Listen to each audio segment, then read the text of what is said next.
Maybe just. Okay, we're gonna try this again. So, I have, last week we drew these and we outlined them in the Sharpie. You pick a side where you're going to want the sun or the light to be coming through, and on the opposite side is where I did all of my birch aspen tree to make it look like the curly bark.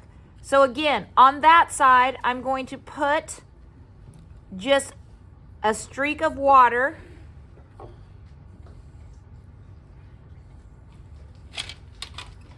And I'm going to put some water on my lid, and I'm just going to take a little bit of black. It doesn't take much black, maybe just a little bit of brown.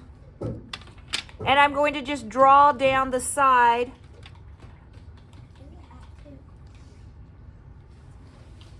I'm drawing down the side, and as you can see, it blends, and the water makes it kind of give it a birch look because the water is bleeding and the paint are bleeding into each other. When you're done with that, yes, you can come down here and paint your mushrooms.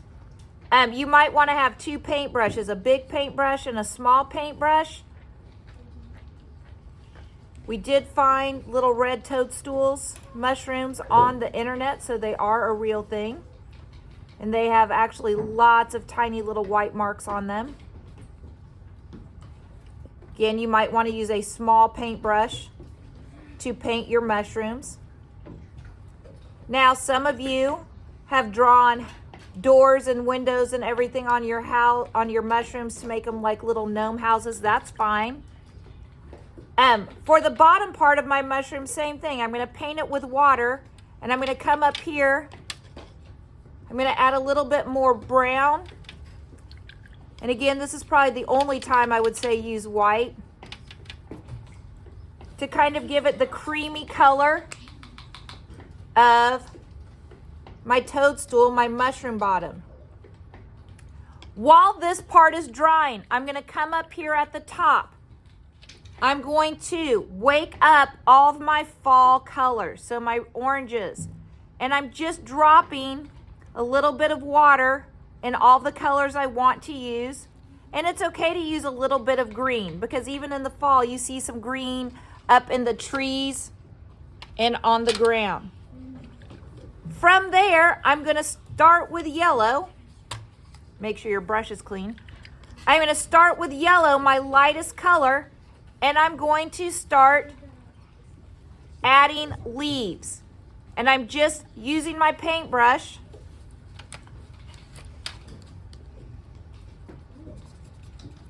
and the ends of my paintbrush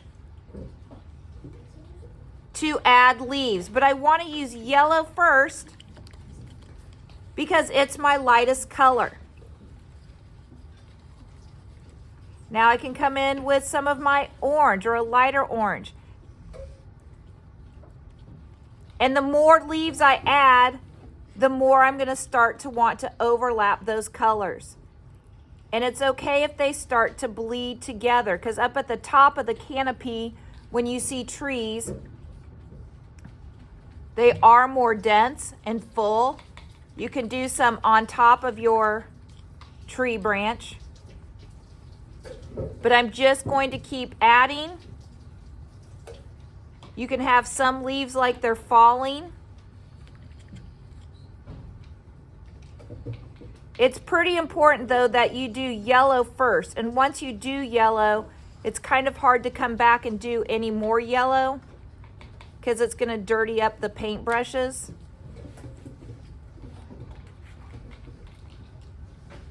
So after I've painted my mushrooms, that's when I want to come back. And again, you can add a few. I'm going to add a few green leaves up here. That'll all blend. When I am done and I've done my leaves, the very last thing I'm going to do is the ground. And same that we've talked about, I want to paint it with water. If you want to get a little bit bigger paintbrush for the bottom part, that's fine. You got to go kind of fast But what makes watercolors so amazing are the fact that they do bleed together, and we want our ground to look like a lot of leaves have fallen on the ground. So same thing, I'm going to start with some yellow, and I really want to have that yellow color spread. So as you can see, it's really spreading through my paper. So just like I did at the top, I'm not scrubbing. I'm not going back and forth. I'm just kind of dabbing some of my colors on my paper and letting the water move it around on my paper.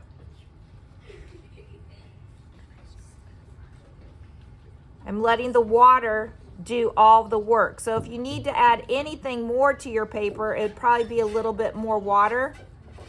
Again, if something bleeds, like right here in this little spot, it's bleeding, I've got my Kleenex, not a paper towel, to dry that up. And again, you might see a little bit of green, so I can add just a little bit of green here and there. When you're done, you want to leave your paper flat on the table to dry, because you've got all these wet colors. If I pick it up, it's all going to run. The second thing I'm going to do is I need to clean out my lid. So whatever Kleenex I had, I might want to clean out my lid to clean that out before I get started. So for the 6th time, we are going to try to make a video that talks about fall, leaves changing colors, watercolor techniques, all that good stuff. I have twice taped it on slow-mo, and then we've had a hard time with students just listening. So again, we're going to start with a horizon line, and your horizon line can be kind of wavy. Horizon line is where your sky meets your ground. I'm going to draw 3 aspen trees. And the aspen birch trees are kind of those trees that are white and they have the curly bark, but for right now, they're just going to be plain lines. It's fine if you want the tree to come in front of the horizon line, like the tree is sitting on top. That is totally fine. I could go back and erase some of those lines. Once I've drawn my trees, we're going to draw mushrooms. And my mushroom is going to be a rainbow. Connect them. And then it's not just it's like a rectangle shape, but I'm going to make it curvy, because you don't really see straight lines in nature. And I would suggest making them different sizes, but these are yours, totally up to you.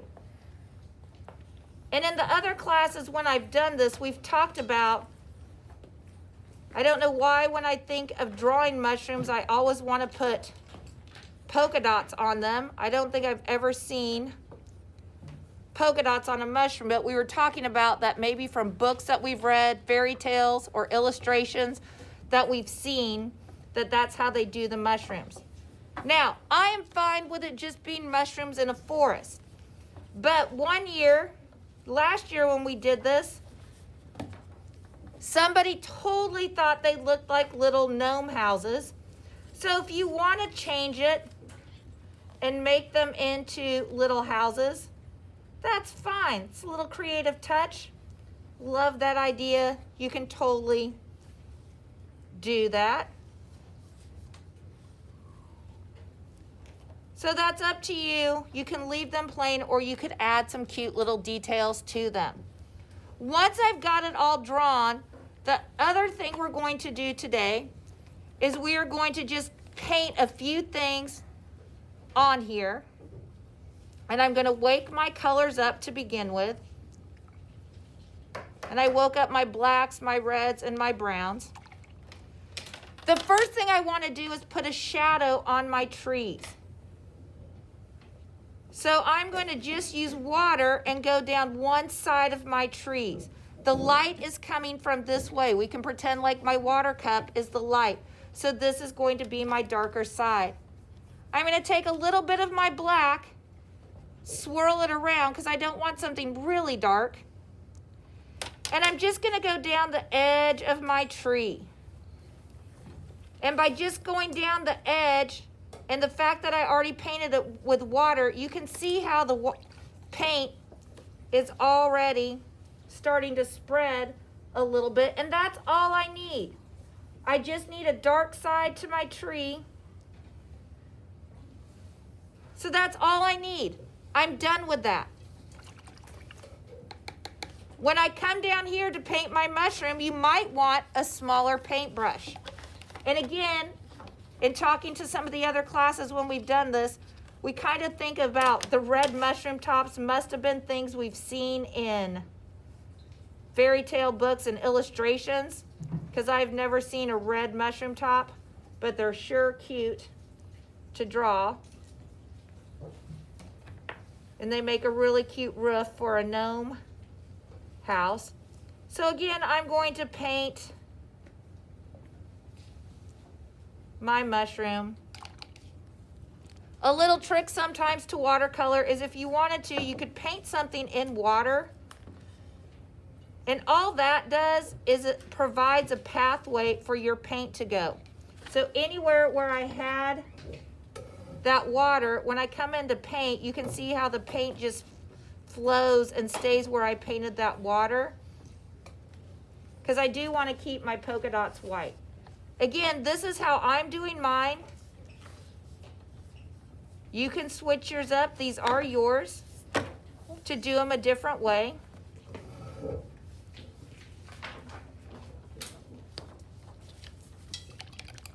For the mushroom, I'm going to treat it kind of the same way. And you know what I forgot to do?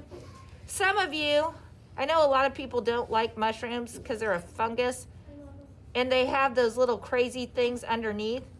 So if you wanted to add those, I am a crazy picky eater, but I do love a good cooked mushroom, preferably batter fried mushrooms.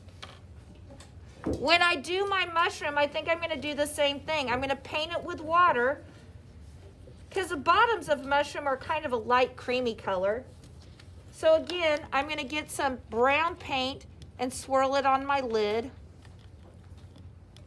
And if you want to make it kind of look like, I actually have some white watercolor, which I usually think are worthless. Because if you want something white, you just don't paint it. So after painting that with water, I'm kind of going to do the same thing. I'm going to paint this part with water first. And then I can come back in with my brown color. I do think it's handy when you're painting with watercolor to have a Kleenex by, because if you can see, my two colors started to run together there. It's not too bad because the colors are so same, but you might want a paintbrush or a Kleenex to kind of soak that up. The tricky thing with watercolors is when you're painting wet and wet, that's when the colors mix. But if you want to go back and paint your doors, maybe a windowsill, and your doors don't have to be brown, but again, you might want a Kleenex. And then I want my stovetop to be kind of a metal color. So I'm just going to use a little bit of gray for my water to do that. That is all we're going to do for step 1, because I need to let this dry. Step 2, next week, we will do the grass and we will do the falling trees. We'll also outline it in a Sharpie.